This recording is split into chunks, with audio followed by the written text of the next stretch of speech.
Ang Iran ay naghahanda sa mundo na wala na ang kataas-taasang pinuno habang tumitindi ang puwersa militar ng United States sa gitnang silangan.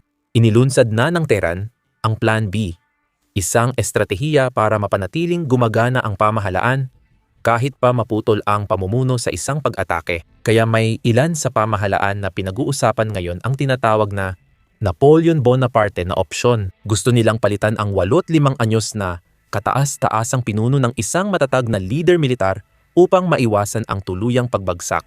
Habang nakikipagnegosasyon sila sa Estados Unidos, kitang hindi sila naniniwalang magtatagumpay ang pag-uusap base sa kanilang kilos. At iyan ang dahilan kung bakit sila naghahanda para sa digmaan. Pakinggan ninyo ito. Tuloy ang tensyon sa gitnang silangan habang nagtatalo pa rin ang Estados Unidos at Iran ukol sa digmaan. Nag-anunsyo ang United States Air Force ng bagong pagsasanay sa gitnang silangan habang naghihintay ang rehiyon sa mga susunod na mangyayari. Patuloy na dumadagdag ang mga kagamitang militar sa mga bansang regional tulad ng Jordan at Qatar ayon sa isang opisyal ng United States sa Fox News.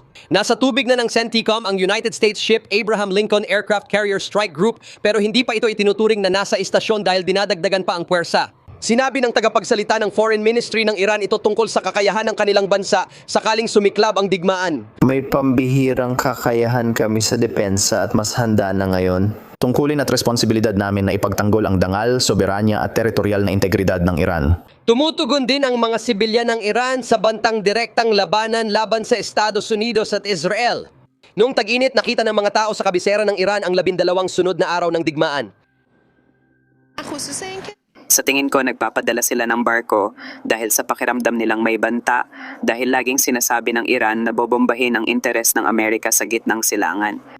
Bilang mamamayan, hindi ko sinasabi kung sang-ayon ako o hindi, pero naniniwala akong karapatan nating ipagtanggol ang sarili. Ngayon, mukhang hindi lang naghahanda ang Iran sa digmaan, kundi nagpaplano rin para sa susunod na pamumuno. Iniulat ng Financial Times na nagpatupad na ang presidente ng Iran ng mga pang-emerhensyang hakbang para mapanatiling tumatakbo ang pamahalaan. Kung magkakaroon ng decapitation strike, ganito ang itsura nito. Sa aktwal, may humigit kumulang 30 isang probinsya ang Iran, katulad ng mga estado sa United States ang mga probinsya. At ngayon binigyan ng presidente ng Iran ang mga gobernador ng bagong kapangyarihan. Ang mga gobernador ay pwede nang magpatupad ng sariling patakaran sa international na kalakalan. Direktang mag-angkat, makipag-barter, makipagnegosasyon, at mag-ipon ng supply nang hindi na kailangan ang pahintulot ng Tehran. Isipin mo, bawat probinsya pwedeng gumana na parang sariling bansa. Kung bumagsak ang kabisera o sentral na pamahalaan, pwedeng magpatuloy sa operasyon ang mga probinsya. Hindi ito normal na emergency planning. Rehimen ito na naniniwalang may paparating na pag-atake at nagtatayo ng backup para makaligtas kahit wala ang pinuno. Dito nagsisimulang maging interesante ang lahat. May mga tao sa rehimen na hindi lang nagbabalak patayin si Khamenei, kundi pinag-uusapan din ang pagpapatalsik sa kanya. Si Khamenei ay 85 na at ang rehimen ay matinding napipressure mula loob at labas. Bumagsak ang ekonomiya, mahina ang militar, at nag-alsa ang mga tao sa pinakamalaking protesta mula 1,970.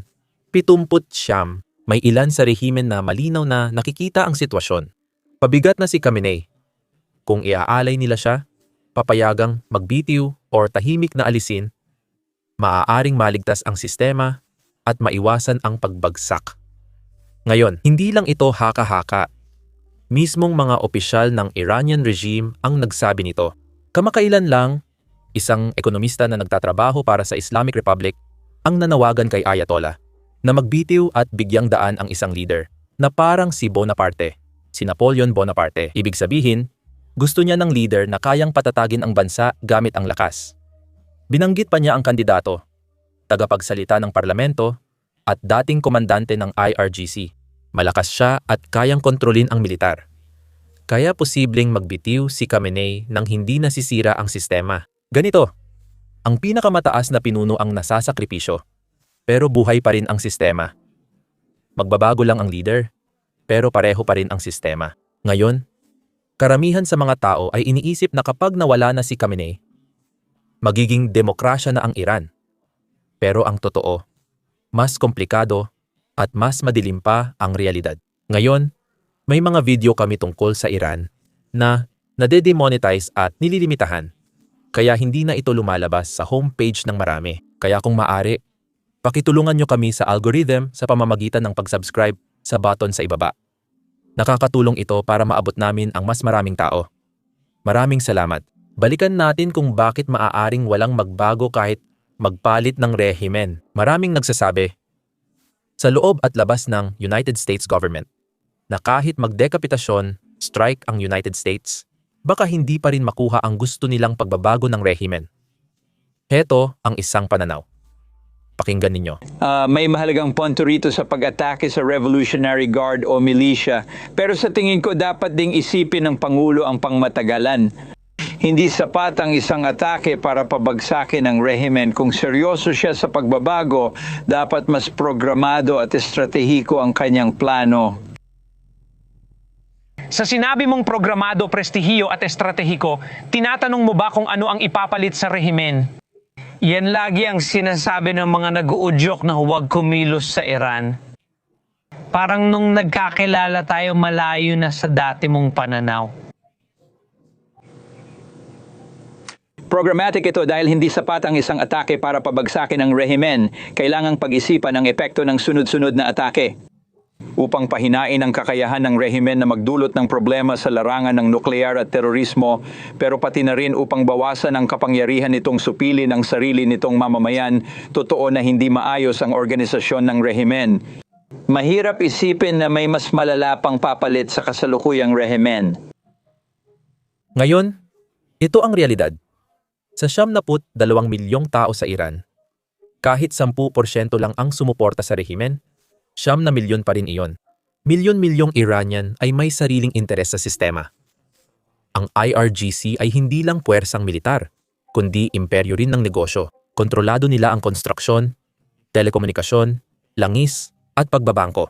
May mga tao sa mga network na yan na di basta-basta aalis kahit mawala ang ayatollah. Dahil dito, maraming tagamasid ng Iran ang duda na magkakaroon ng demokrasya kahit bumagsak ang kasalukuyang rehimen. Ang mas malamang mangyari ay isang sistemang kahawig ng Pakistan. Pag-isipan mo, sa Pakistan, may mga sibilyang institusyon sa papel. Pero ang totoong kapangyarihan ay nasa militar, intelihensya, seguridad, paniktik, at ekonomikong network na hindi pananagutan sa publiko. Pinaghahandaan ito ng IRGC para sa kanila. Hindi nila kailangan si Khamenei. Kailangan nila ang sistema.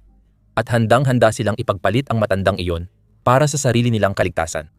Nangyayari ito habang patuloy bumabagsak ang ekonomiya para sa karaniwang Iranian. Ayon sa opisyal na estadistika ng Iran, tumaas sa 60% ang inflation noong Enero.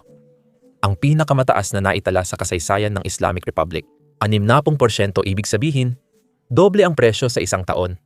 Nauubos ang ipon at bumababa ang halaga ng pera. Sa kabila nito, tuloy pa rin ang central bank sa pag-imprenta ng mas maraming pera dahil kung hindi, babagsak ang sistema ng pagbabangko. Linggo-linggo, namamalimos ng emergency na pautang ang mga bangko sa Iran sa central bank, humihingi ng bilyon-bilyong dolyar para manatiling bukas.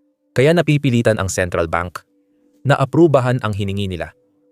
Kahit hindi lahat, nagbibigay pa rin sila ng bilyon-bilyong dolyar na pautang. Saan galing ang perang iyon? Ang printing press? Mas maraming perang iniimprenta. Mas mataas ang inflation. Mas mataas ang inflation, mas matindi ang hirap sa ekonomiya. Isa itong death spiral na walang labasan. Narito ang isang patotoo mula sa isang batang Iranian. Isang bata at mataas ang pinag-aralan na professional ang nagsabi, karamihan ay naniniwalang hindi na tayo babalik sa dati bago ang protesta. Parang wala nagmamaneho sa bansa, di makapagtrabaho at walang kita. Naghihintay ang tao ng totoong pagbabago. Di na epektibo ang population control. Kahit may banyagang pasaporte, pinili pa ring manatili ng iba. Gusto nilang maging bahagi ng anumang pagbabago. Ngayon, sa kabila ng lahat ng ito, mukhang hindi pa rin sumusuko ang Iran sa kanilang mga pahayag na militar. May mga ulat na may narinig na pagsabog sa pasilidad nuklear ng Iran. Nalaman natin na patuloy pa rin ang rehimeng Iranian na sa pagsubok ng mga misil at maaring galing sa mga sinusubok nilang misil ang mga pagsabog na iyon. Naglalabas din sila ng AI-generated na video na nagpapakita ng mga misil at drone ng Iran na sumisira sa aircraft carrier ng Amerika. Mahalagang tandaan na magaling talaga ang mga Iranian sa AI. Noong nakaraan, nagtagumpay sila sa 12 araw na digmaan na kakaiba. Pakinggan ang balita namin noong 1 taon. Heto na naman tayo, nagpo-post na naman ang mga Iranian account ng Peking Larawan na sinasabing napabagsak nila ang B-2 bomber na umatake sa nuclear facilities ng Iran. Hindi ito totoo. Ang B-2 bomber ay lumilipad ng 50,000 talampakan. At kung babagsak, hindi ito mananatiling buo. Kung paano ito sa larawan na nasa ibabaw, napakabigat nito. Kaya kung may bumagsak, hindi lang ito basta uupo sa lupa ng ganito. Malinaw na gawa ito ng AI. Ang pinaka nakakatawang bahagi nito ay may nagtanong sa post, "Totoo ba ito?" Sagot ng AI account, "Oo, totoo. Mag-subscribe para sa iba pa." Iyan lang muna. Ako si Sam, magkita tayo sa next video. Problema sa paggawa ng ganitong video ay ang pagpapakita ng maraming drone strike kahit walang nasasaktang tao o sundalong Ruso. Madalas dinidemonetize o nililimitahan ng YouTube ang videos namin. Nitong nakaraang linggo, 4 naming video tungkol sa digmaan ang na-demonetize. Hindi gusto ng mga advertiser ang drone strike or frontline footage, kaya nililimitahan ang mga video. Ito ang realidad ng makabagong digmaan na kinakaharap at nilalampasan ng mga Ukrainyano. Naniniwala kami na mahalagang pag-usapan ito, kaya nilunsad namin ang Basics Insider, ang sarili naming plataporma na ginawa mula umpisa at walang limitasyon. Hindi namin kailangang i-blur ang drone strike, frontline footage, or pagkasira ng mga bus ng himpapawid ng Russia. Wala rin kaming patalastas sa site. Sa ganitong paraan, hindi namin kailangang i-censor ang aming sarili dahil lang hindi masaya ang mga advertiser sa mga tinatalakay namin. Hindi namin pinopondohan ang site sa pamamagitan ng mga patalastas. Pinopondohan namin ito sa pamamagitan ng inyong suporta. Kaya kung isa ka sa mga taong interesado sa ganitong uri ng balita at gusto mong mapanood ang aming mga video na hindi na censor at makakuha ng mga bonus na nilalaman na hindi namin pwedeng i-upload dito sa YouTube, siguradong sumali ka sa amin sa basicsinsider.com. Pwede mo ring i-click ang link sa description or i-scan ang QR code sa iyong screen. Sa pagsali, mapapanood mo lahat ng nilalaman na na-upload na namin at lahat ng mga video na i-upload pa namin sa hinaharap.